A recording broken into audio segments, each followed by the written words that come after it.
UP में महिला सुरक्षा को देखते हुए यूपी महिला आयोग ने कुछ नियम पारित किए हैं, जिनके तहत महिलाओं की सुरक्षा को देखते हुए अलग अलग संस्था में महिला ट्रेनर्स को रखा जाएगा। इसके अलावा जो महिलाएं हैं उनके कपड़ों का नाप लेने के लिए पुरुष टेलर नहीं होंगे बल्कि महिला टेलर होंगी।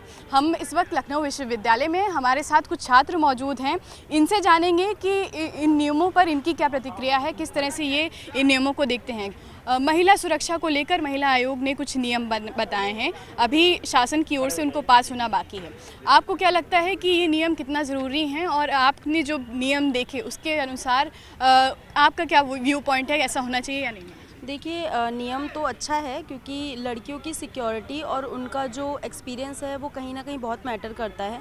काफ़ी जगहें ऐसी होती हैं कि हर लड़की, किसी भी लड़की से आप पूछिए, उसको ये बैड एक्सपीरियंस हमेशा मिला होगा कि आप वो कहीं जा रही है, किसी टेलर के पास जा रही है या कहीं भी जा रही है तो उसको बैड टच मिलता ही मिलता है। तो कहीं ना कहीं आप किसी मेल टेलर के पास जा रहे हो, उनके पास में एक लेडी होनी चाहिए जो आपका नाप ले रही है। तो ये काफ़ी अच्छा है। ट्रेनर हो गया, टेलर हो गया, या बस में कोई भी हो गया, कंडक्टर हो गया, आपको एक फीमेल सिक्योरिटी महसूस होती है वहाँ पे। तो ये काफ़ी अच्छा नियम है हम लोगों के हिसाब से। महिला आयोग की तरफ से कहा गया कि बैड टच के केसेस काफ़ी ज़्यादा रिपोर्ट हो रहे थे, उसको देखते हुए इस तरह के नियम जो हैं वो बनाए जा रहे हैं। जी, मुझे ऐसा लगता है कि काफ़ी सही चीज़ है, बिकॉज़ अक्सर ऐसा होता है कि हमारे साथ एक बैड टच होगा, ठीक है, एंड फिर अगर हम बोलना भी चाह रहे ना तो वो हम नहीं बोल पाते बिकॉज़ हमारे पास उसका प्रूफ नहीं होता है, सबसे पहली बात। और फिर अगर हम बोलने जा रहे हैं तो सामने से जो हमारे साथ ये हरकत करता है वो चढ़ने लगता है कि हमने ऐसा कब कर दिया, हमें प्रूफ दो। तो वहाँ पे बहुत दिक्कत हो जाती है, और फिर जो ऐसी हरकत करते हैं वो अपनी हरकत करते चलते हैं और ये चीज़ रुक नहीं पाती है। तो मुझे लगता है ये चीज़ काफ़ी सही है, ऐसा होना बहुत ज़रूरी है। बिल्कुल, प्रूफ देने की बात हो रही है, इसीलिए ये भी कहा गया है कि जगह जगह पे CCTV कैमरास इंस्टॉल हो। जी, ये बहुत सही है, और अगर ये इंस्टॉल हो रहे हैं तो बहुत सही चीज़ है। और ये दोनों पक्ष की तरफ से एक प्रूफ रहेगा, क्योंकि अगर लड़की भी गलत बोल रही है कि हमको ऐसा किया गया है तो ये प्रूफ एक उनकी तरफ से भी होगा कि विक्टिम है कौन आखिर, तो ये पता चलेगा। बिल्कुल बिल्कुल, विक्टिम है कौन ये पता चलेगा। आपसे भी जानना चाहेंगे, आपने भी सुना होगा महिला आयोग ने जो नियम प्रस्ताव रखे हैं, उस पर आपकी क्या राय है कि ये जो प्रस्ताव है वो कितना सही है? देखिए, मेरा मानना है कि अगर महिला सुरक्षा के संदर्भ में बात करें तो ये नियम बहुत अच्छे हैं।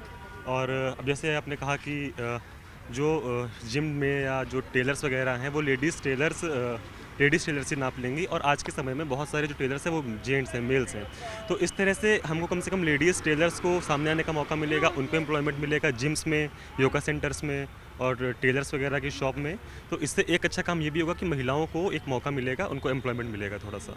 और गुड टच बैड टच की बात है तो हो सकता है कि बैड टच होता हो, बहुत से लोगों ने फील किया होगा ये, तभी ये बात उठी है, और ये अच्छा कदम है कुल मिला के। गुड टच बैड टच की बात है, और क्योंकि कई सारे केसेस रिपोर्ट हुए हैं उसके बाद में ये प्रस्ताव आया है। आप किस तरह से देखते हैं? मेरे हिसाब से जैसा कि हम सब जानते ही हैं कितने सारे लड़कियां रोज़ाना तौर पे जूझती हैं, गुजरती हैं इन सब चीज़ों से। आप बस से लेके किसी भी दुकान पे देख लें तो कई बार लड़कियों कह नहीं पाती हैं, और शायद कहा भी है तो आवाज़ दबी है। तो उसी के चलते ये सब लॉज आए हैं, और आवाज़ उठाने की ज़रूरत ना पड़े और इसी तरह से कंफर्ट जोन एक बन जाए, एक माहौल ऐसा तैयार करने की कोशिश सरकार की। तो मेरे ख्याल से एक अच्छा पहल है, और शायद और ज़्यादा एम्पावरमेंट और बुलंदी आएंगी महिलाओं के लिए। तो मेरे ख्याल से इससे बढ़िया कदम नहीं हो सकता। बिल्कुल, बच्चों की सुरक्षा के लिए भी कहा गया है कि जो बसेस हैं उसमें फीमेल टीचर्स होनी चाहिए या महिला सुरक्षा कर्मी होनी चाहिए। जी, मुझे लगता है कि अब बच्चों के लिए जो खास करके ये बात चल रही है, क्योंकि बच्चे, अब आप विद्यालय की बात करेंगे तो वहाँ पर भी बच्चियाँ होंगी, आप जिम की बात करेंगे, आप योगा सेंटर्स की बात करेंगे, या किसी भी इंस्टीट्यूट्स में, कोई भी एजुकेशनल इंस्टीट्यूट्स हो, तो वहाँ पे बच्चियों की संख्या ज़्यादा होती है। ऐसों में वहाँ पे ऐसे केसेस आज के समय में रैपिडली काफ़ी ज़्यादा तेज़ी से बढ़ रहे हैं, जिसमें कोई बच्ची, और वो भी अगर बच्चों की बात मैं करूं तो बच्चों की जो चाइल्ड साइकोलॉजी होती है कि अगर कोई छोटी बच्ची है 8 साल की, 10 साल की, 15 साल की, उसको इवन ये भी पता नहीं है कि बैड टच होता क्या है। तो इसलिए अगर सरकार के द्वारा ये कहा जा रहा है कि बसों में वहाँ पे फीमेल टीचर्स हों, तो मुझे लगता है एक बहुत अच्छा कदम है, जिससे उन बच्चियों के लिए थोड़ा सा सिक्योर फील उनको भी होगा, और उनके फेवर की बात है ये। बिल्कुल, तो महिला सुरक्षा को ध्यान में रखते हुए जो ये नियम पारित किए जा रहे हैं उन पर इन छात्रों का कहना है कि अगर इससे महिलाएं सुरक्षित होती हैं, और क्योंकि बैड टच के केसेस हैं वो रिपोर्ट नहीं हो पाते हैं, महिलाएं खुद को साबित भी नहीं कर पाती हैं, तो ऐसे में CCTV सर्विलांस और इस तरह के नियम बेहद ज़रूरी हैं, और ये इस तरह के नियमों से खुश हैं। कैमरा पर्सन उपेंद्र के साथ नितिका दीक्षित, न्यूज़ 18 लखनऊ।